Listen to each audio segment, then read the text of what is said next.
सावन की प्रीत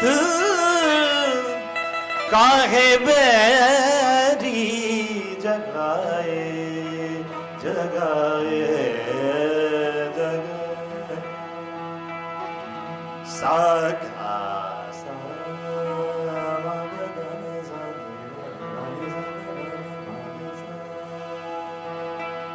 सावन झर लागेला धीरे धीरे सावन झर लागे सावन झर लागेला लागे लागेला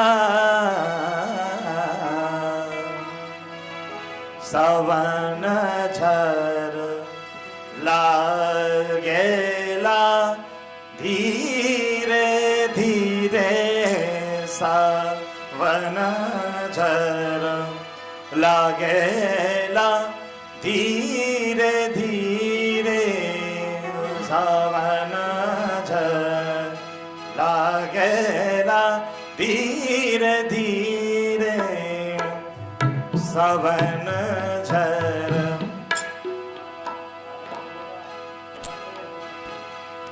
सावन झर लागेला धीरे धीरे सावन झर लागेला धीरे धीरे सावन झर लागेला धीरे धीरे सावन झर लागे सावन झर लागे सावन झर लागे धीरे धीरे सावन झर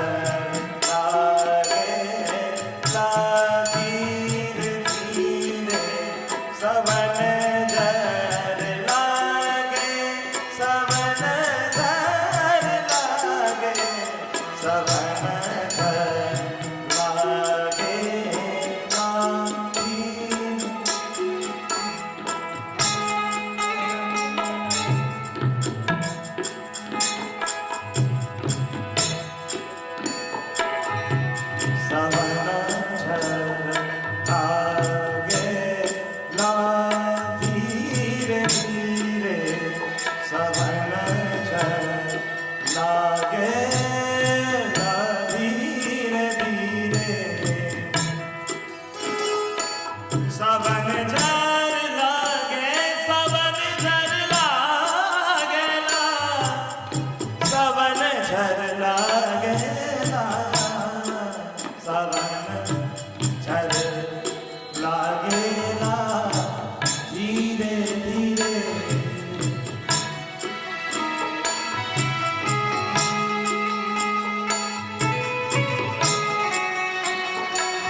अब तो खोलो श्याम चंदन की बड़िया, अभी तो खोलो श्याम, अभी तो खोलो खोलो, अब तो खोलो श्याम चंदन की बड़िया रे, बड़िया रे, बड़िया।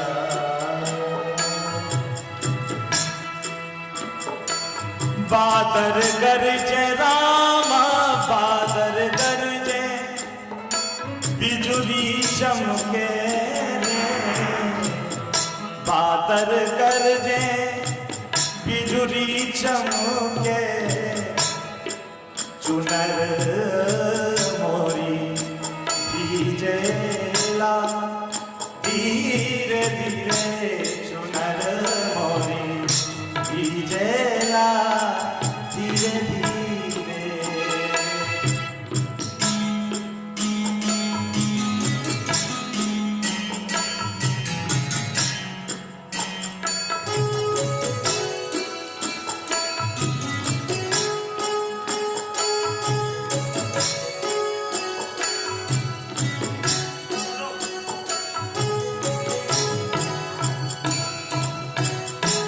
अब तो खोलो श्याम,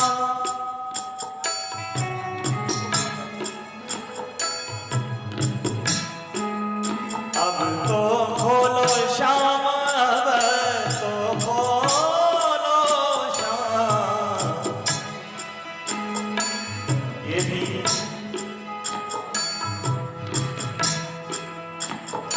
शैली का प्रकार है, बनारस घराने में ज्यादा गाई जाती है और बनारस घराना संगीत में बहुत प्रसिद्ध है। ये बनारस घराने का पुट है।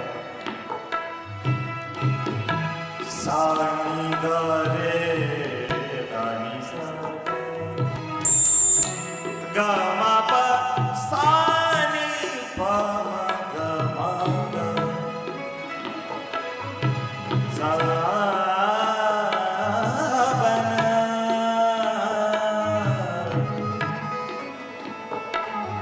सावन जल लागे,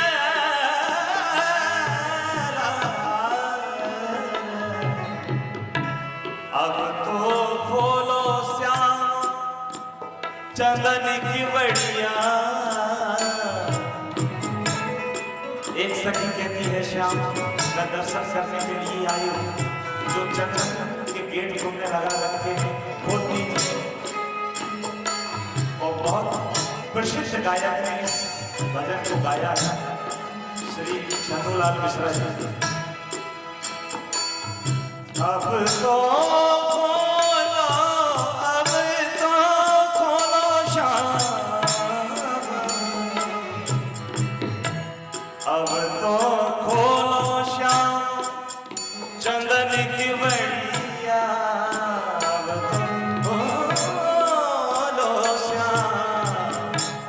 अब तो बोलो श्याम चंदन की बड़िया।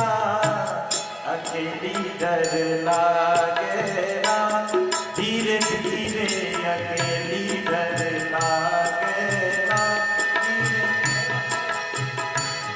अकेली डर अकेली डर लागे ना धीरे धीरे, अकेली डर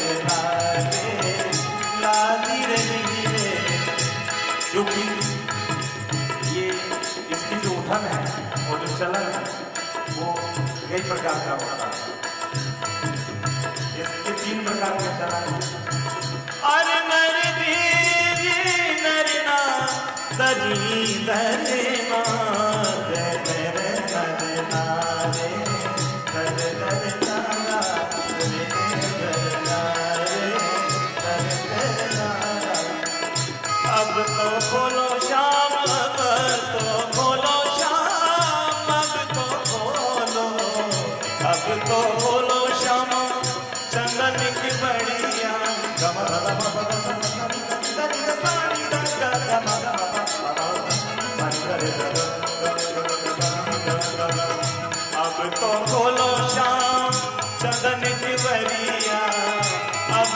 खोलो श्याम, अब तो खोलो, अब तो खोलो चंदन की मरी अकेली लहर लागे, ला धीरे धीरे अकेली लहर लागे, ला धीरे धीरे अकेली लहर लागे, ला धीरे धीरे अकेली लहर लागे, ला धीरे धीरे अकेली लहर लागे, ला धीरे धीरे तुम दर्शन दो।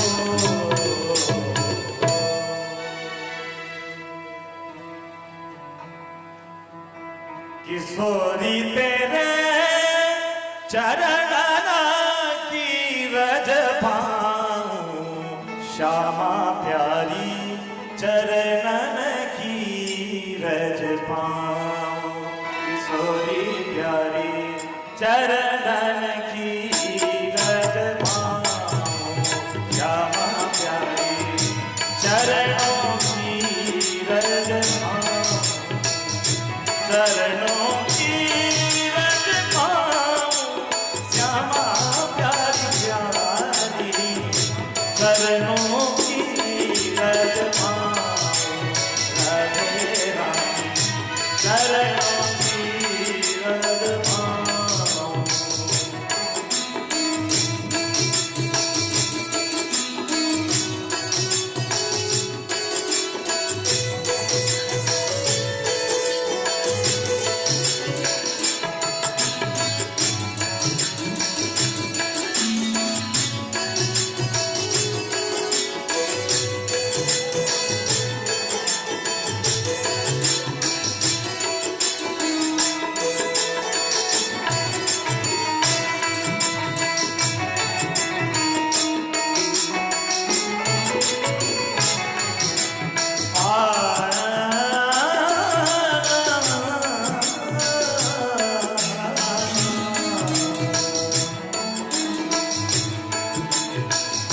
बांके बिहारी तेरी आरती गाऊं,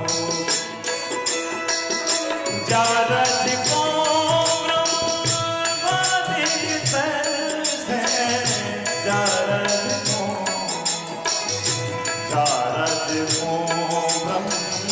ब्रह्मादि तर से, सूरज शीस चढ़ाऊं, सूरज शीस चढ़ाऊं, श्यामा चरणों की रज पाऊं, राधे चरणों की रज पाऊं।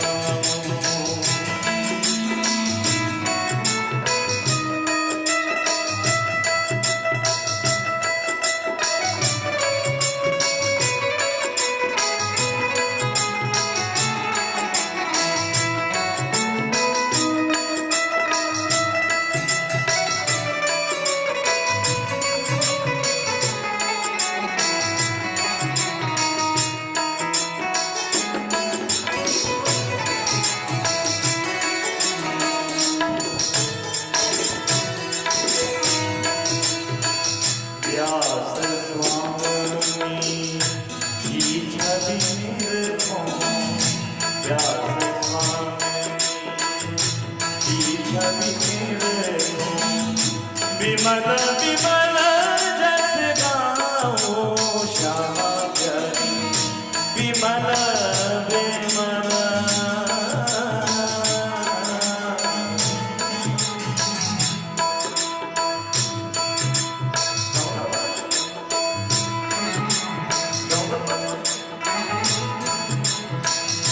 श्यामा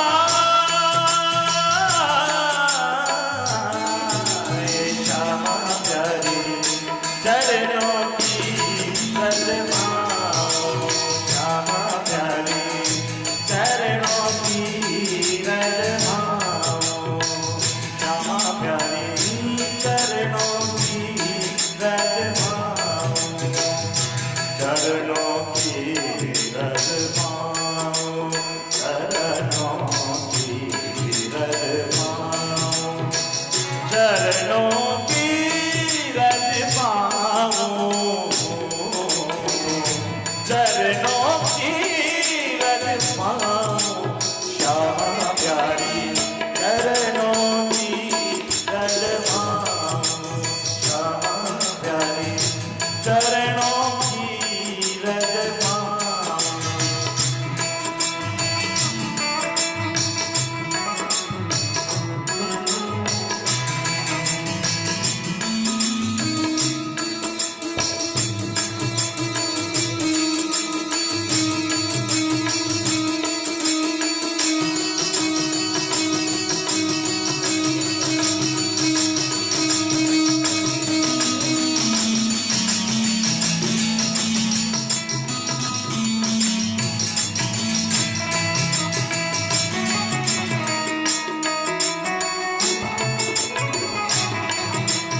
श्रीमते रामानुजाय नमः। लक्ष्मीनाथसमारम्भाम् नाथयामुनमध्यमाम्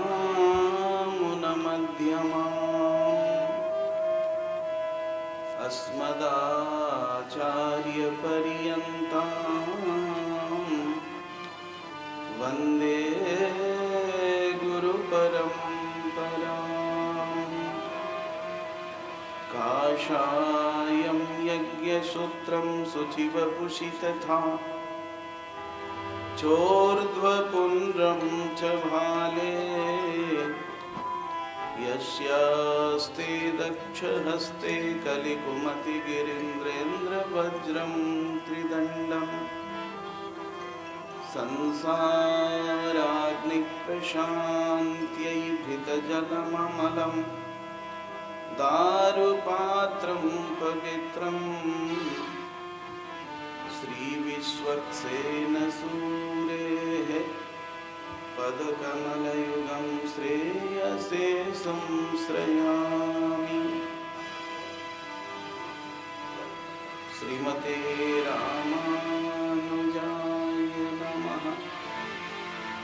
नारायणं नमस्कृत्य नरं चैव नरोत्तमं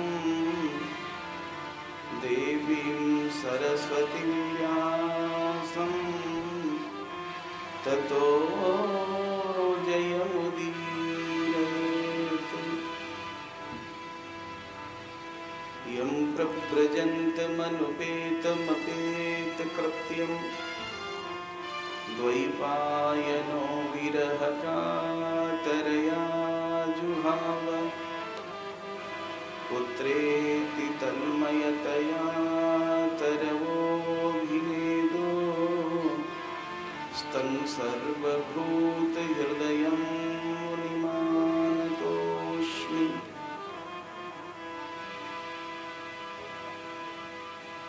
मनोजवं मारुततुल्यवेगं जितेन्द्रियं बुद्धिमतां वरिष्ठं वातात्मजं वानरयोधमुख्यं श्रीरामदूतं शिरसा नमामि।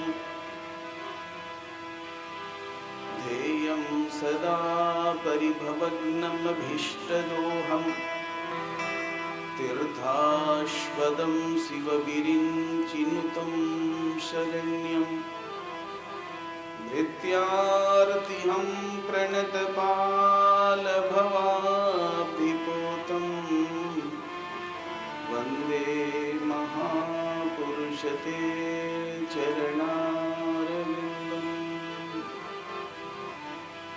ज्ञानानन्दमयं देवं निर्मलस्फटिकाकृतिम् आधारं सर्वविद्यानां हयग्रीवमुपास्महे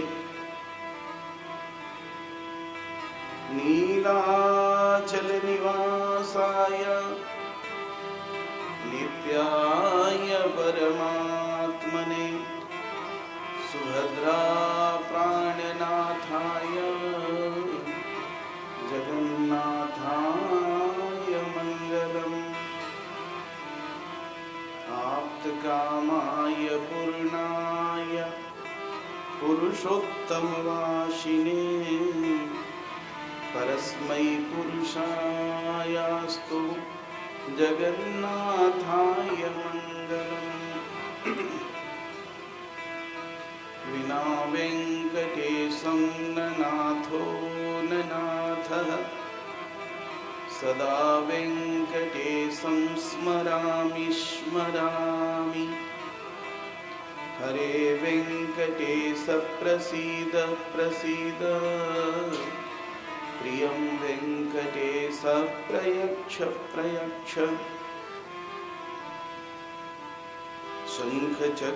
शङ्खचक्रगदापाणे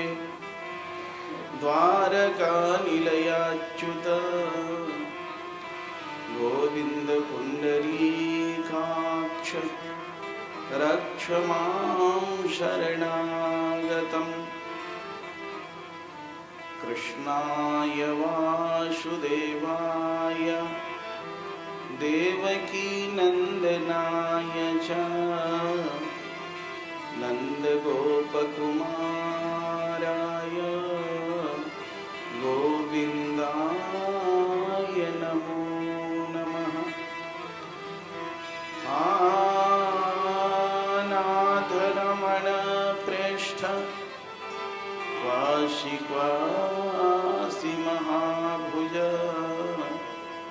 दास्यास्ते कृपणाया मे सखे दर्शय सन्निधिं वन्दे नन्दव्रजस्त्रीणां पादरेणुमभीक्ष्णशः यासां हरिकथोद्गीतं पुनाति भुवनत्रयं श्रीराधायै नमः सर्वेभ्यः श्रीवैष्णवेभ्यो नमः श्रीमते रामानुजाय नमः श्रियै नमः श्रीधराय नमः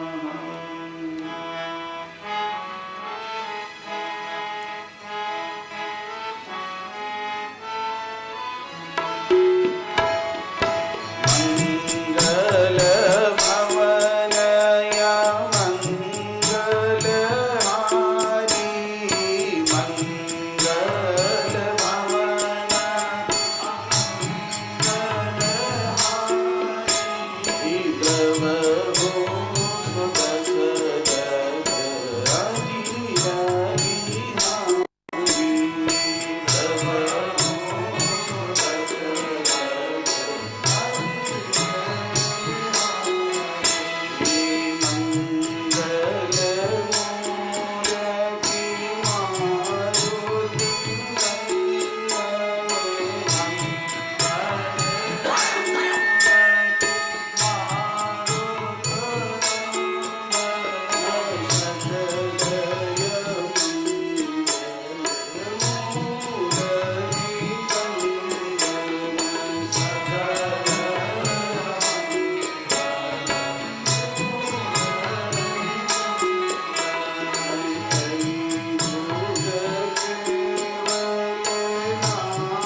कोक कोक तुम्ही खोर जाऊंगो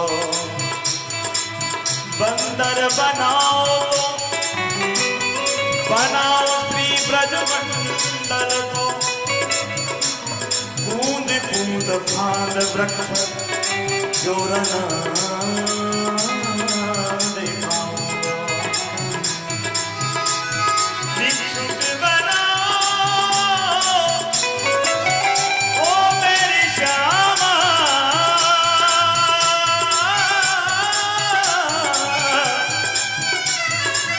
भिक्षुक बनाओ भिखारी जो बनाओ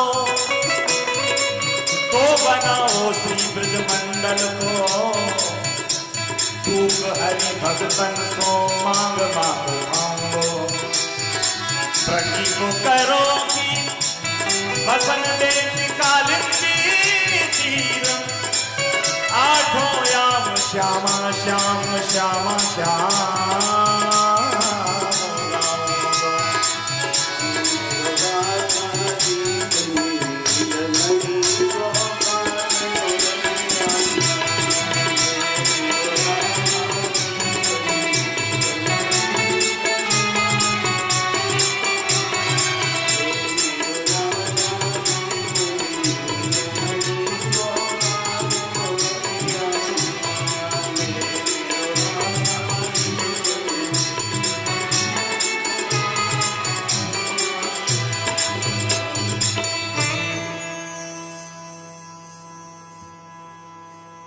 जगत जन्मादि कारण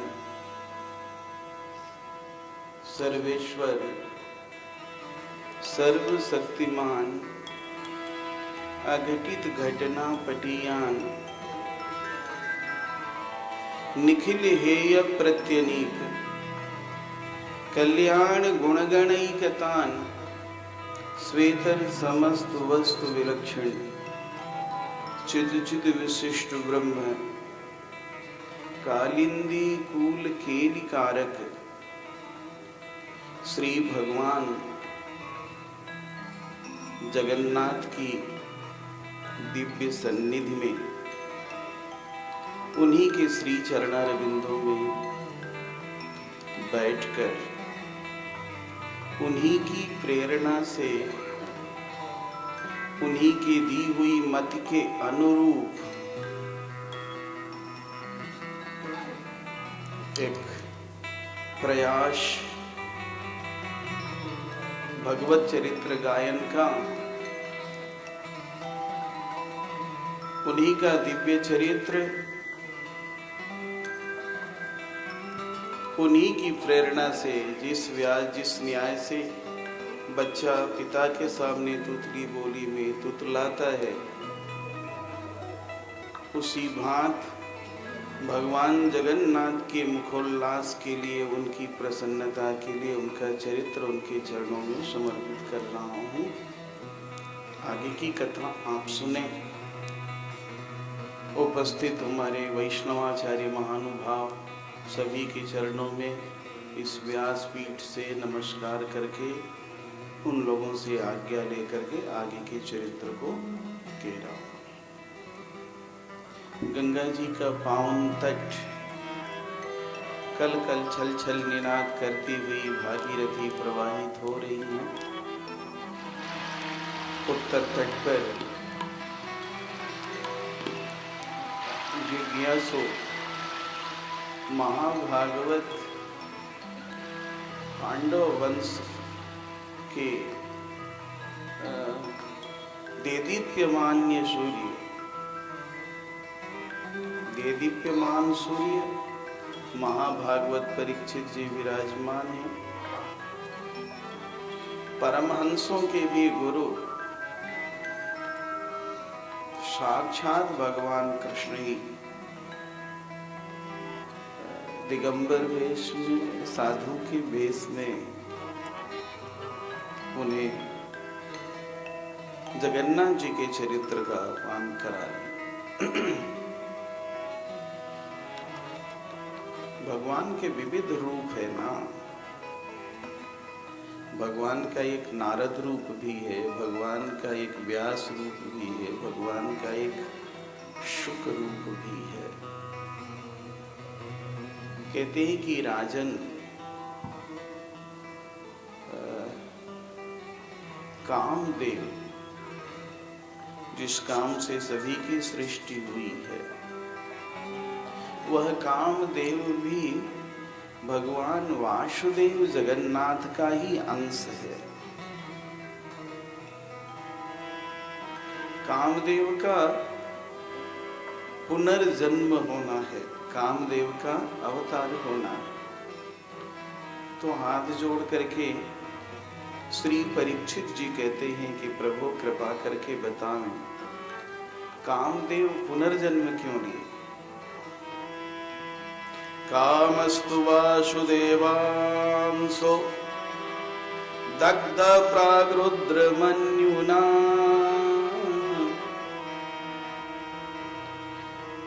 हे प्रभु, आप कह रहे हो कि कामदेव दग्ध हो चुके थे, कैसे वो दग्ध हुए थे? दग्ध कहते हैं जलने को, कामदेव जल गए थे तो जले कैसे थे? काम से सृष्टि होनी, वो जले कैसे? कहते हैं कि राजन, इसकी भूमिका ये है कि जब भगवान का अवतरण होता है ना, तो भगवती का भी अवतरण होता है। श्री विष्णु पुराण में ये चर्चा आई है, राघवत्वे भवत सीता रुक्मिणी कृष्ण जन्मनि अन्येषु चावतारेषु विष्णुरेशान पायन्। जब भगवान अवतरित होते तो भगवती भी अवतरित होती हैं। भगवान नारायणेश नारायणः श्रीमान आयेश नारायणः श्रीमान क्षीरार्णवनिकेतनः नागपर्यङ्कमुत्सृज्य यागतो मथुरां पुरीं। वही भगवान नारायण नाग के पर्यंक को छोड़कर, नाग के बिछौने को छोड़कर शेष नाग से उठकर प्रकट हुए हैं मथुरा में। तो जब भगवान अयोध्या में प्रकट होते हैं तो भगवती महालक्ष्मी अभिहित घटना पटीयसी लक्ष्मी जी सीता बनती हैं। और भगवान जब मथुरा में प्रकट होते हैं तो विदर्भ देश की राजधानी कुंडिनपुर में महालक्ष्मी जी विदर्भ देश के महाराजा भीष्मक के यहाँ अवतरित होती हैं। कल स्वामी जी ने कहा था कि भगवान का न जन्म होता है न उनकी मृत्यु होती है। भगवान तो प्रादुर्भूत होते हैं, भगवान प्रकट होते हैं, अप्रकट होते हैं। आंखों से दिखना यही भगवान का जन्म है, आंखों से नहीं दिखना यही अप्रकट लीला है।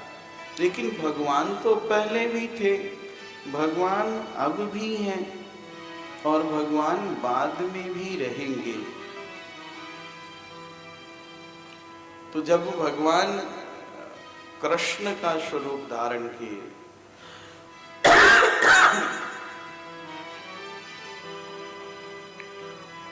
मनुष्य के बालक का रूप बनाए,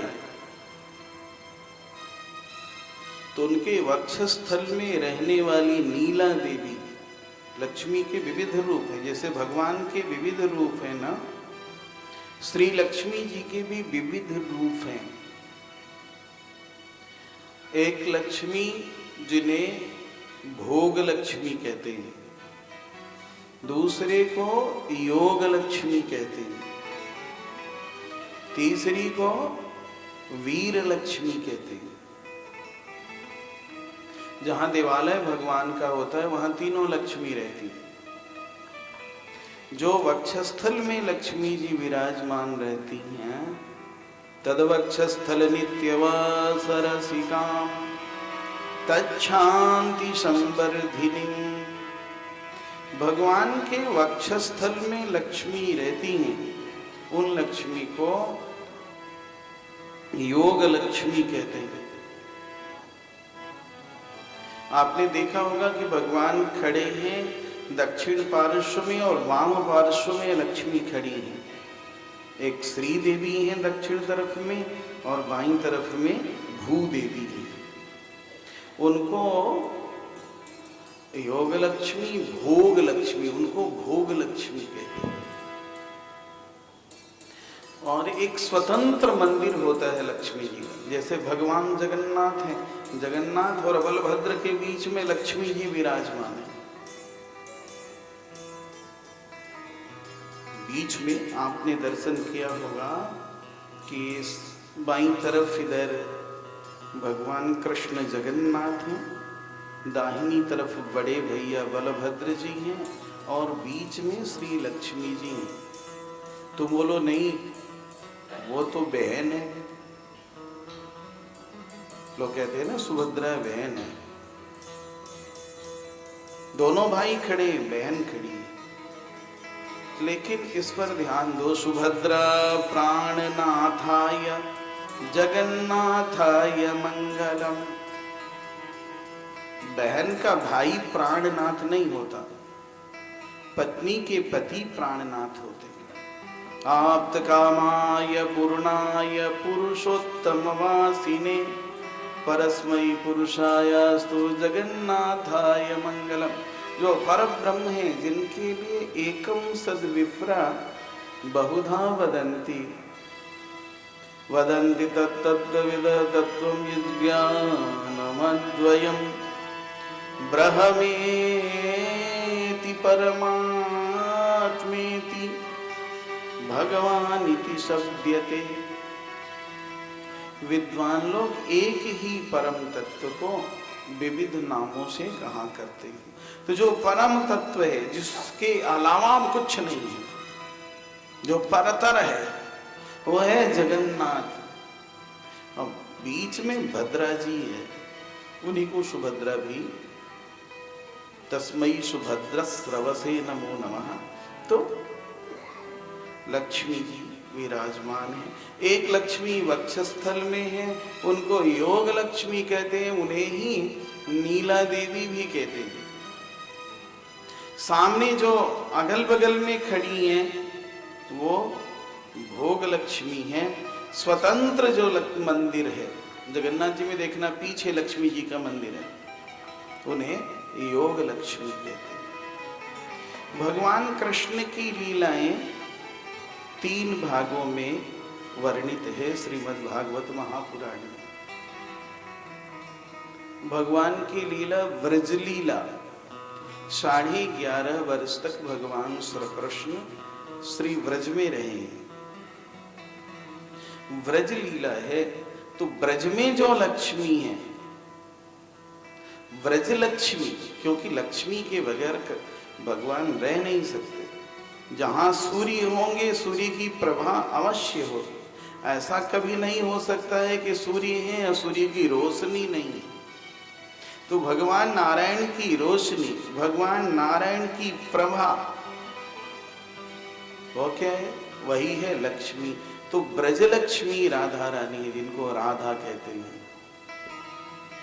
वही नीला देवी है, वही आह्लादिनी शक्ति है, उन्हें ही योग माया भी कहते हैं। भगवान की मथुरा लीला है। मथुरा लीला में वक्षस्थल में ही लक्ष्मी जी हैं और बहुत अल्प काल तक मथुरा लीला हुई है। भगवान श्री द्वारका पधारे हैं। द्वारका में श्री लक्ष्मी जी रुक्मणी जी के रूप में विराजमान हैं। श्री देवी रुक्मणी जी हैं, सत्यभामा जी भूदेवी हैं। यही कथा कहेंगे। माने सीधी सी बात है, जहां भगवान होंगे भगवती होंगी। ईश्वरीं सर्वभूतानां, ईश्वर की पत्नी ईश्वरी कही जाती है। जिस प्रकार से नियामक हुए हैं, उस तरह से वे भी नियामिका। तो कल की कथा में आप लोगों ने सुना कि श्री रुक्मणी जी का विवाह भगवान श्री कृष्ण के साथ हुआ।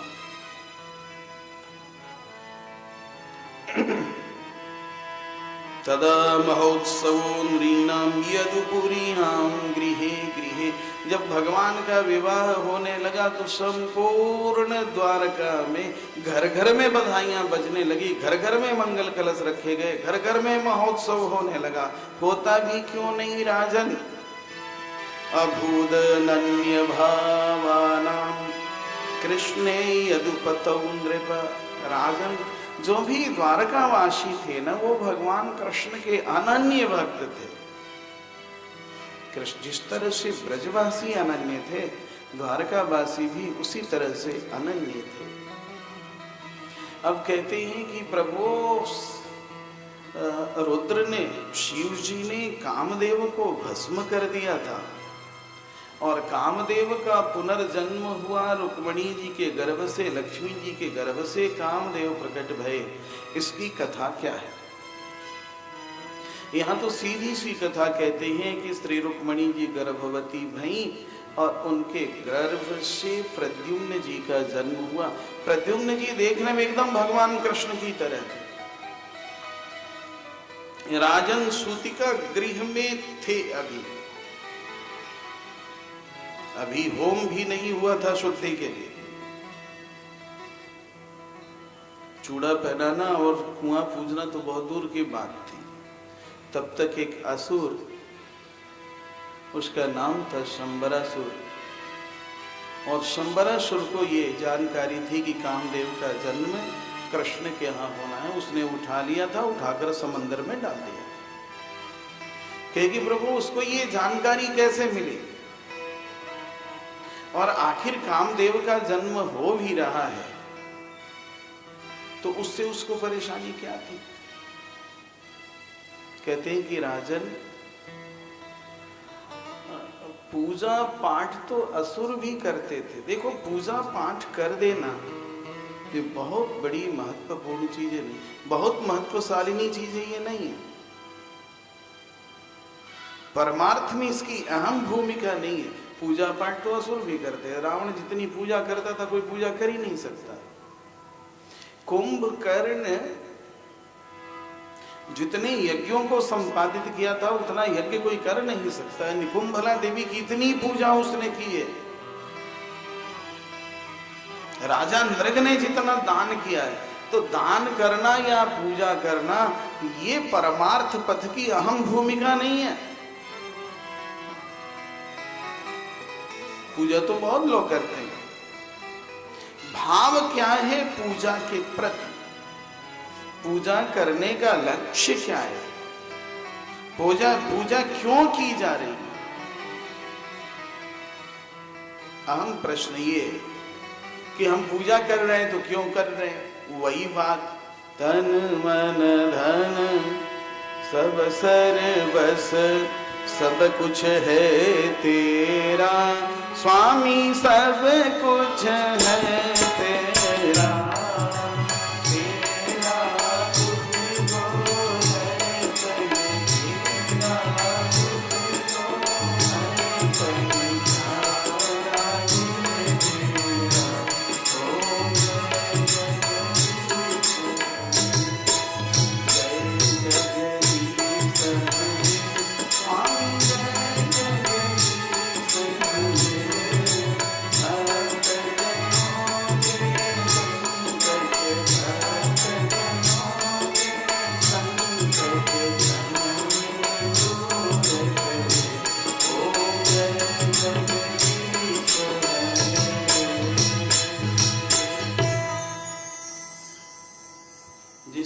कुछ तो कहते हैं कि हे प्रभु, ये तन मन धन ये सारी वस्तुएं आपकी है और आपकी वस्तु आपको मैंने समर्पित कर दिया, तो इसमें मेरा लगा ही क्या है?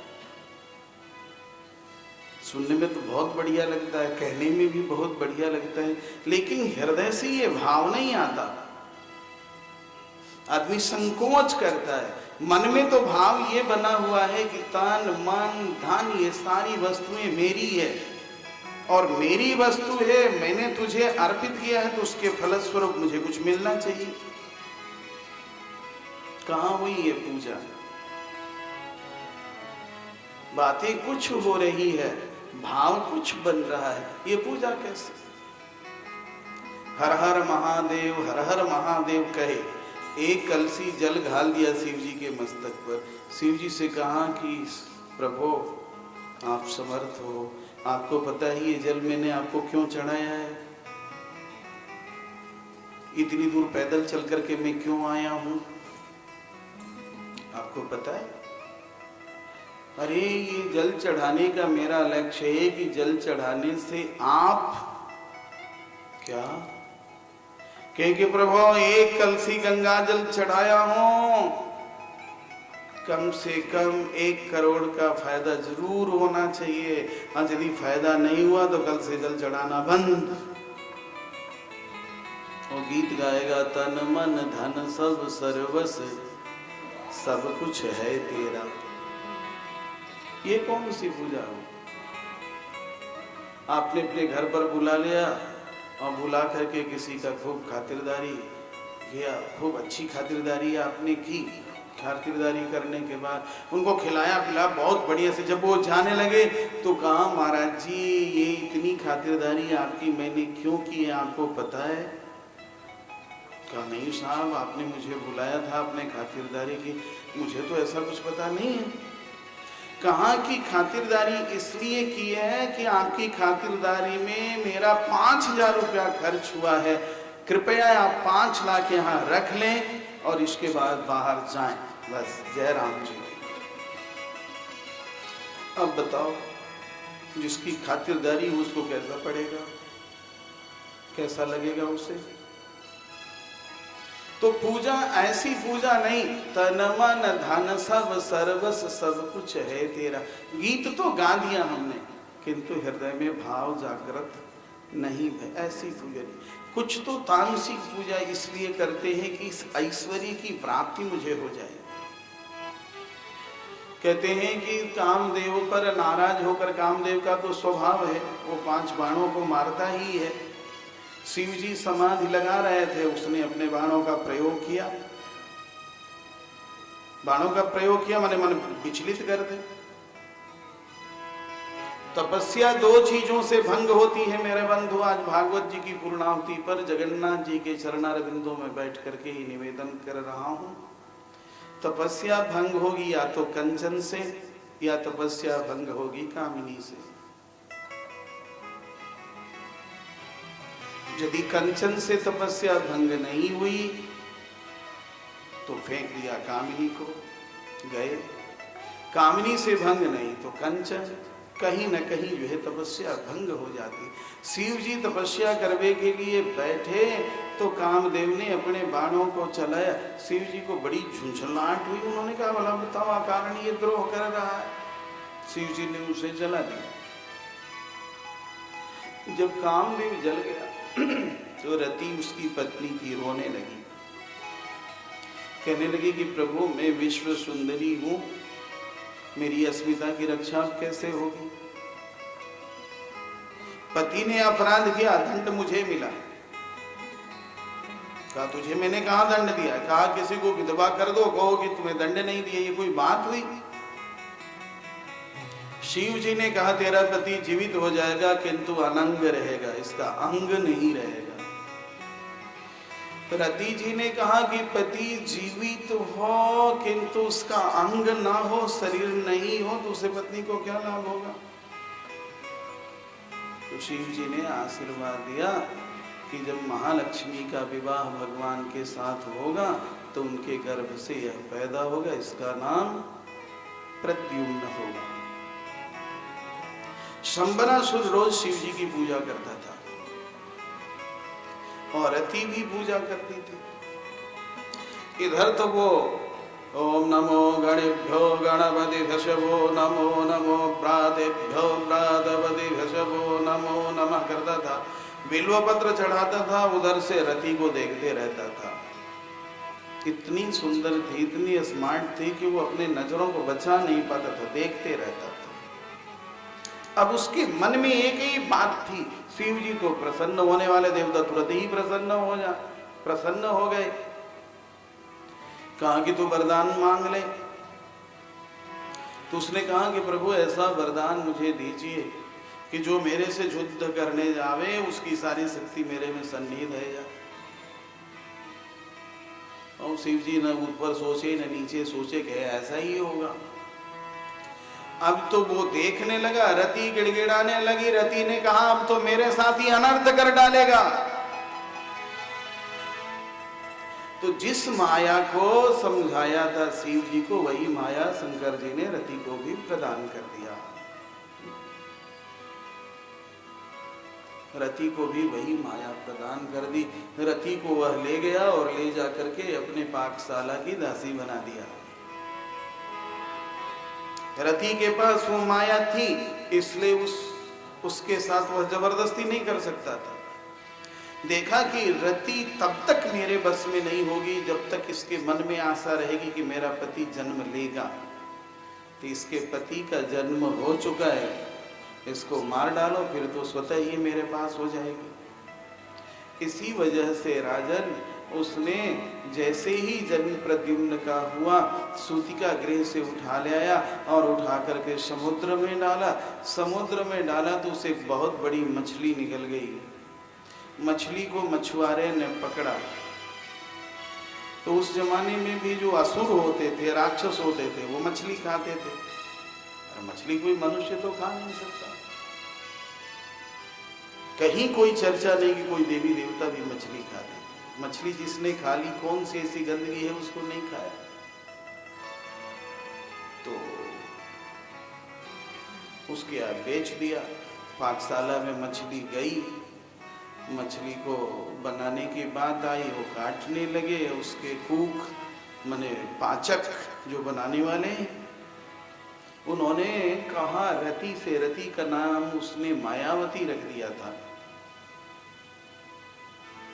किसमें किसी बच्चे की उंगली दी गिरी है, उसने बड़ी सावधानी से उसको निकाला।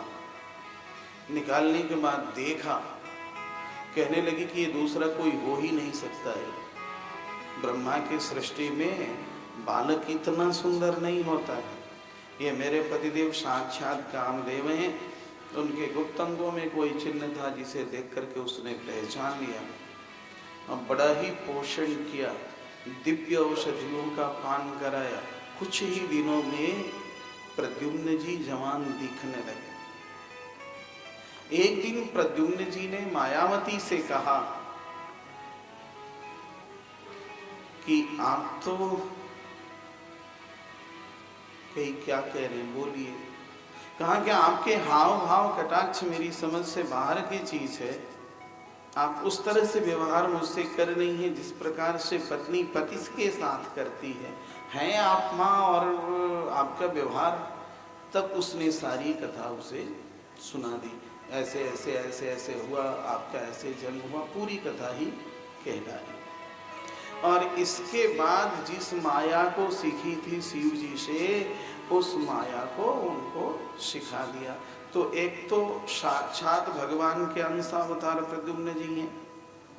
चतुर्व्यूहों में परवासुदेव पूर्ण ब्रह्म है, कारण ब्रह्म है। कार्य ब्रह्म में संकर्षण, प्रद्युम्न और अनिरुद्ध। प्रद्युम्न ऐसे ही परमात्मा है। वो विद्या जानती थी, उन्हें सिखा दिया। उन्होंने उस पर चढ़ाई किया और उसके सिर धड़ को अलग करके शंबरासुर का वध कर दिया। वध करने के बाद मायावती को लेकर के जब द्वारका में पहुंचे तो बधाइयां बजने लगी। बहुत लोगों ने तो समझा कृष्ण ही आ गए। रुक्मणी जी झट से घूंघट निकालने, लेकिन गौर से देखी तो कहने लगी कि नहीं, अवस्था इसकी बहुत छोटी है। मेरी पति की अवस्था इसकी अवस्था में बहुत अंतर है। बहुत गौर से सोची तो समझ गई। और तब तक नारद जी ने सारी कथा आकर के समझा दिया। अब वहाँ पर प्रद्युम्न जी अपनी पत्नी रति के साथ रहने लगे। ये कथा कहे बाल गोपाल भगवान की। अब महाराज परीक्षित पूछते हैं कि प्रभु, भगवान कृष्ण की और भी शादियां हुई थी और भी विवाह हुए थे, और भगवान कृष्ण को द्वारकावासी ने कलंक भी लगाया था। देखो, परमात्मा पर कर्म का कोई प्रभाव नहीं होता, लेकिन ये मानवोचित लीला हो रही है, इसलिए इस बात को समझा रहे। सत्रजितः स्वतनयां कृष्णाय कृतकिल्बिषः स्यमन्तकेन मणिना स्वयमुद्यम्य दत्तवान्। सत्राजितः किमकरोत् ब्रह्मन् कृष्ण, सत्राजितः किमकरोत् ब्रह्मन् कृष्णस्य किल्बिषं स्यमन्तकः कुतस्तस्य कस्मात् दत्ता सुता हरेः।